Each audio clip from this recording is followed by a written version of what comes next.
Hello and welcome to today's football show. I'm delighted to be joined by Tam McManus and Alan Ruff. And today we're going to be talking tactics. We're going to be looking back at the big match on Sunday between Celtic and Rangers. Of course, Celtic won 3-1 after extra time. Tam, we'll start with you. Can you give us your overall thoughts on the game before we get into it?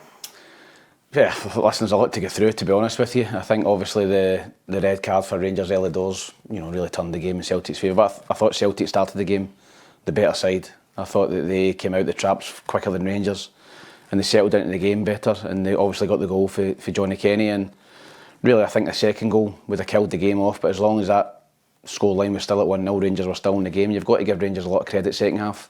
They created opportunities with 10 men, they showed a real spirit, not to concede that second goal, and they got back in the game. But I think overall, I think that Celtic deserved to win the game, although there was a lot of talking points within it.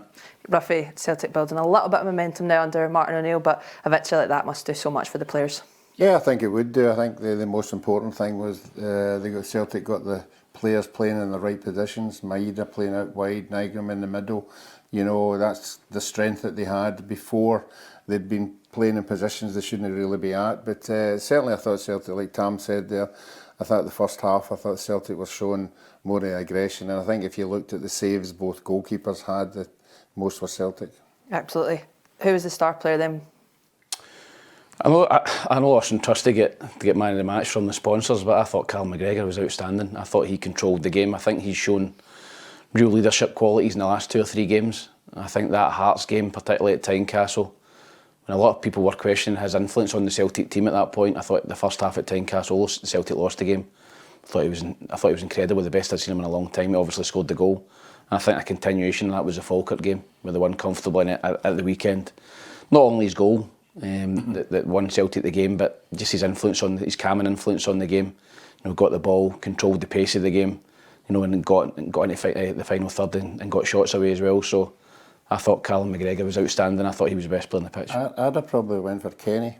I think it says a lot for a young boy coming into that position at where Celtic were in the centre forward position. They brought big money in and it wasn't working, and now you've got a boy who wasn't not to be seen anywhere, all of a sudden thrust in, got a couple of goals in the midweek and went into this game and got the goal that set Celtic off to win this. So I think you have to give a lot of credit to him. Absolutely. Well, look at Callum McGregor then, because he does seem like he's lifted his levels up totally since Martin O'Neill came in, but since Celtic started to be a bit under pressure, I think Arne Engels also, he's came in. Do you think Arne Engels allows McGregor to play better and have more freedom because of his work rate? Yeah, I think you've seen a big upturn in Arne Engels as well the last couple of games. He was out in and out the team under Brendan Rodgers, and I just think the Celtic players looked as if they're playing a bit more freedom. I don't know what you thought as well, Ruffy, but it seemed to be they were kind of tied to positions and tied to areas in the pitch, whereas Martin O'Neill's came in with Sean Maloney and Mark Fotheringham, and there seems a real freeness about Celtic, the way they play. So yeah, I think Engels probably best position would be Callum McGregor's position. Yeah. He's not going to play in front. I think he's a 6. I think Engels is a 6. I think he's a great range of passing, and he's good on the ball, but he's never going to play there before Callum McGregor. So I thought the 3 in the middle of the park for Celtic were excellent, and they're obviously better than the Rangers 3, although obviously Asgard gets sent off early doors. I've got to mention it because you mentioned it there. Celtic players look like they're fighting a lot more. I don't think you can put that just down. Maybe you can. Do you think you can put that just down to Martin O'Neill? Because Brendan wasn't getting that tune or that fight out of these players. No, he wasn't, but as I said earlier there, I thought Brendan played players in the wrong positions. We spoke about the Hearts game, Donovan. Again, wrong selection, Maeda, Nygren playing out wide. Now he'd picked a team where all the players were playing in their best positions, and I think they all helped each other out. But I thought the biggest thing that Rangers tried to do was sort of nullify McGregor. They tried to get in an area where he was, but he was so good that he found areas and he made Celtic tick throughout the whole game. And if we look at it then, we start moving the people. I think that a big thing that Martin O'Neill's definitely started to do is these fullbacks are getting much higher and putting balls in the box. Oh, Anthony Ralston's gone massive. Why do you think that is? Do you think that's just Martin O'Neill? Do you think that's a more effective way to play because it allows McGregor to pick the balls up in the areas that he obviously scored from yesterday? Yeah, listen, I was fortunate to play against Martin O'Neill's teams back in the early 2000s at Celtic, and I wouldn't say they were direct or a long ball team, but they had Didier Agath on the right hand side, they had Arnold Thompson on the left hand side, they had two strikers, and as soon as the ball went wide, it was touching out your feet, it was in the box, and it was a cross into the box for Sutton or Hartson or Larsson. So I think Celtic are not spending as much time in the build up. You know, it was a source of frustration for a lot of Celtic fans when Scales would pass the ball to Carter Vickers, would pass the ball to Scales, to pass the ball to Carter Vickers. Yep. And by the time they'd done that, you know, the other team was organised into a shape. So I think they're definitely getting the ball quicker. They're getting the two, as you said, they're getting the two wide players up higher. And I think Johnny Kenny's pace as well, and his willingness to run in behind, is enabling guys like Negrin to get more space as well, because you've seen it Iheanacho, he always wanted to come to the ball. And with that, you know, he dragged defenders with him, and it kind of clogged up the area in there. But if you've got a striker who's willing to run in there or run in there, then defenders are going to automatically drop a little bit deeper, and that gives guys like Negrin and Callum McGregor some more space to work in. So I thought that the key area in the first half an hour was the two wide players. I think that Maeda down that side and Tunekti down that side, were willing to run in behind, and they turned Rangers a lot, and that's what got them joy. That was the reason why Rangers set their stall out with three at the back, and pushing Tavernier forward, trying to nullify the full-back and the winger getting down there, you know. But as we saw with the third goal, I think Tierney just typified where Celtic were for a long, long time, getting into that advanced area. And if you look at it again, he just fires the ball into the box. Into a dangerous area. area. He just fires it in, and he knows the strikers are going to be sharp enough to get in front of the defenders. And what I found interesting as well, we spoke about it a few weeks ago on the Tactics show, De Giga looked really, really shaky. And as a striker as well, from Johnny Kenny's point of view, that must have just built his confidence up even more. Yeah, I think if you're a striker and you get joy early off a defender, and he certainly got in behind him a couple of times, then you get more confidence. You think, I'm going to run him all day. He doesn't want to run in behind there. And I think he's quick. He is quick, Giga, but I've not been convinced with him defensively. And I think that was, you know, the Rangers back three in the early parts of the game were getting pulled all over the place. And that was due to the movement of the two Celtic wide players, Maeda coming in and making those runs in as well, and Kenny. So, yeah, I think as a striker, you identify early doors, you're a striker yourself, Cara. If you're playing against a centre half and you get in behind them early doors and you use your pace and you think, I'm quicker than him, then you tend to play on him the whole game. The flip side of that, we'll talk about Chermiti. £8 million. You'll have both played with players that maybe come in for big price tags. The pressure's quite heavy, isn't it? We never had an £8 million player at Partick Thistle, unfortunately. But I know what you mean. But yeah, when you've got that tag on you, you've got to hit the ground running. He had a chance in the first half. You can't say it was a miss, but it wasn't like a stick on. You know, he was the defender was coming in to put him off, and he was unfortunate. He's just a young lad who needs to score goals, you know, and that would have been an ideal time, semi-final. You know, you score a goal, first goal, your team's up, the fans are right behind you. That could just kick-start. I think he's got goals in him, but not at this precise moment. And a goalkeeper's point of view, something that Kasper Schmeichel's great at is making himself massive in these 1v1 situations. Yeah, goalkeeping's moved on now. You know, it's not all about diving at people's feet. It's about making yourself big. Not necessarily making saves with your hands, but if you said there, your feet seem to be coming into it quite a lot, whether it's your knee, you're sticking a leg out or whatever, and he's certainly an expert at it. And on the flip side, we'll also talk to you about Jack Butland's. A lot of people giving him stick for it. I mean, he had a great game, made loads of good saves, but for that Callum McGregor goal, from your point of view? Well, from my point of view as a goalkeeper, I like to see a shot. You know, I don't want somebody standing in front of me doing nothing. You know, and Suter just stood on the line of the shot. You know, he had his hands behind his back. He actually, when the ball came at me, actually ducked. You know, and what's the point of being there if you're not going to stand up and let the ball hit you? So I give Jack Butland the benefit of the doubt that he saw the ball late. I thought the actual ball, it was a tremendous strike, but I thought it picked up pace you know, when it went back. Suter, and he obviously saw it a bit late. So no, I wouldn't have blamed him at all for that. And the sending off, potentially, I mean, I ended up giving Rangers a bit of life by the looks of things in the second half, but any complaints for the sending off? No, I don't think so. I think it was a red card. We'll obviously speak about Trusty as well. I thought that was a red card as well. So I think the referee probably got a lot of the decisions correct for me, bar the Trusty one. I think the Trusty one was a red card for me, and that would have obviously been 10 against 10, but I genuinely thought Rangers played better with 10 men. I thought the first half an hour they were all over the place. Celtic really dominated. They obviously were unlucky with the goal that was marginally offside as well. They were really under pressure early doors, but second half I thought when Gassama came on, I thought he gave them a massive lift. Asgard out, Yeah, he obviously came on and Asgard, who's hiding there, he gave them a lift. He gave them that pace and that penetration in behind. Yeah, Danilo come off as well, and I think Majowski come on. So, yeah, I thought that the changes for Rangers gave them energy in the second half, and on another day, you know, they get that back and to one each, and one of the chances they could have taken and really gave Celtic an upset. But in terms of the overall game, I thought Celtic deserved to win. But you've got, I see a bit of spirit in this Rangers team now. I was about to ask that. Martin. Yeah, I do. I watched it against Hibs. You know, they got into a shape, they defended well, they were working hard for each other. And I think the manager is going to instill that in this Rangers team. You know, be hard to break down, win at all costs. It's a German philosophy. You've seen at times where they were taking fouls. They've done it against Hibs, they've done it at the weekend as well, Ruffy. As soon as a Celtic player went by them, they just fouled them, you know, and they took a yellow card. So I think that Danny Rall, you know, I think he's on the back of this. Obviously, the Rangers supporters will be devastated by getting beat by Celtic, but I think when you look at it overall in the last couple of games, I think you're definitely seeing improvement in Rangers. Yep. We'll talk about the left-back situation, and Sirachi got a lot of praise for his performance. He seems to arrive in the areas like here and here more than Kieran Tierney.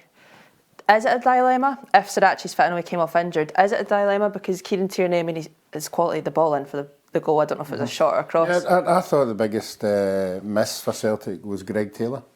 I thought Greg Taylor was a tremendous fullback for Celtic. He got into the positions that you're talking about. He got into them regularly. I mean, it means when he's pushed up there, the winger that's in front of him is also pushed up. So he has added a wee bit, you know, because he's getting forward. But if you look at the Celtic back, the two centre-halves, anytime Celtic are on the forward, they two centre-halves are on that halfway line.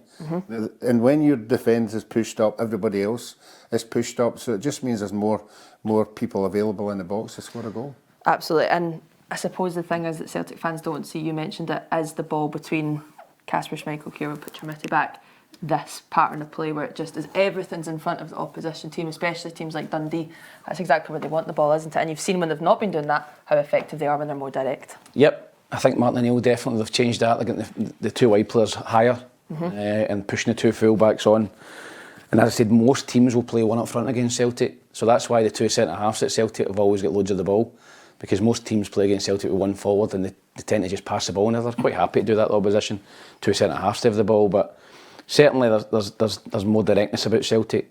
Not just lumping the ball forward, but certainly getting the ball into wide areas and get crosses into the box. And I think that Callum Osmond obviously came on and made a big difference as well. And I think just with him and Johnny Kenny, just the freshness and enthusiasm of two young strikers, I think this gave everyone a lift at Celtic. And the goal for Callum Osmond at the weekend will give him an enormous lift. I thought he looked really sharp when he came on, and you're wondering where he's been. I think he's been playing with the B team. So in terms of Iheanacho's an experienced player, but I think those two young boys will be breathing down his neck now for a starting berth. And do you think the three at the back will work for Danny Role going forward? Do you think he needs to bring his own players in to maybe start seeing the effects of it?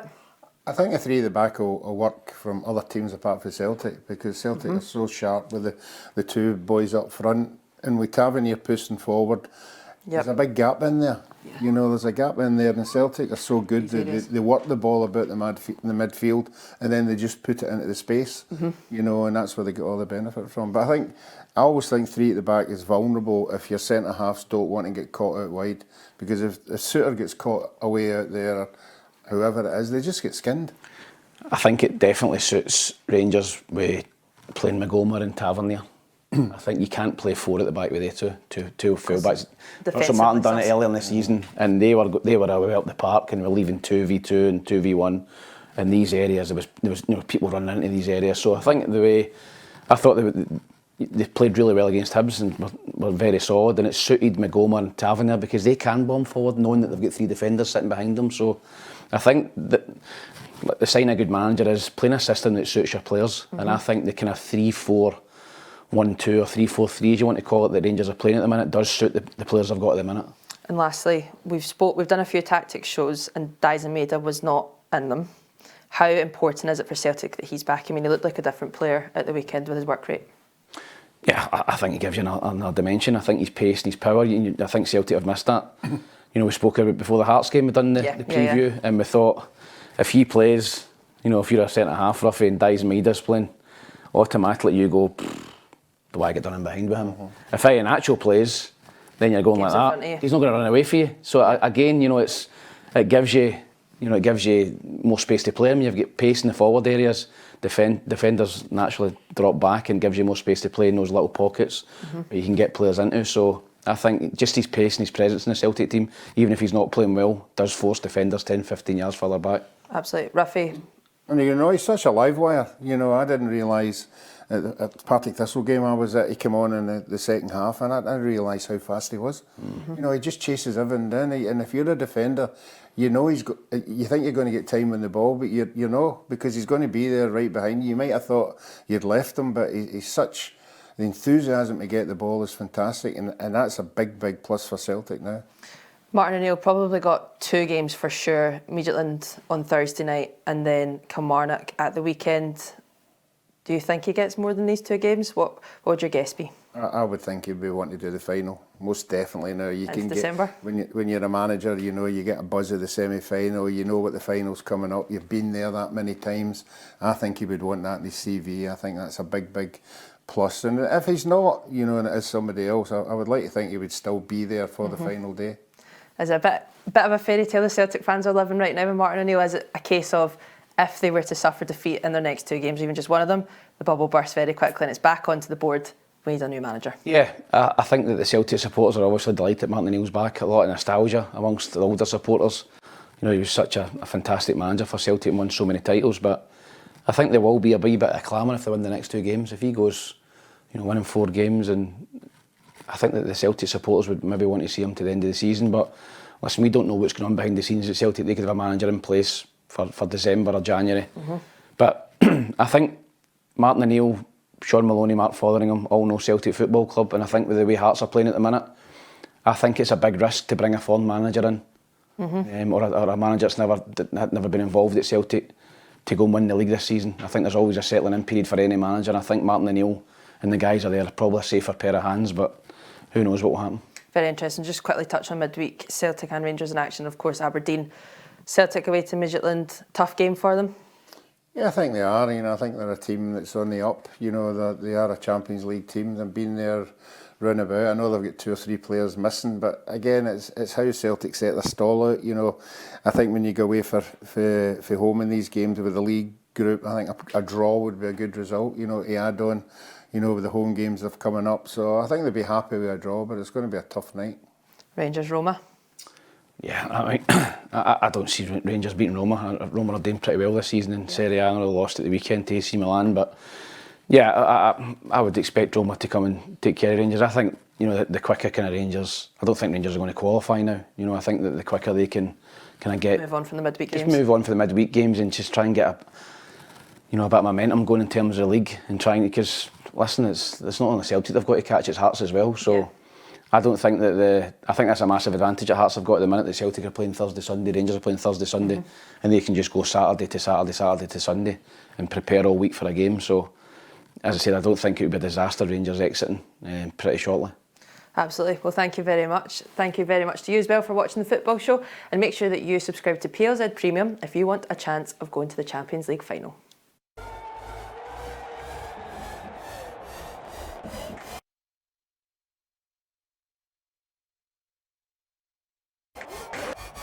Get ready for the trip of a lifetime to the Champions League final in Budapest. This is your chance to experience the ultimate footballing event of 2026. Sign up to PLZ Premium for the season and you're in the draw to win the VIP package to the final. Flights, accommodation and tickets all included for you and one friend. Unlock exclusive content and prize giveaways on PLZ Premium. Do not miss out on this incredible opportunity. Secure your spot for the 2026 Champions League final by clicking the link in our bio.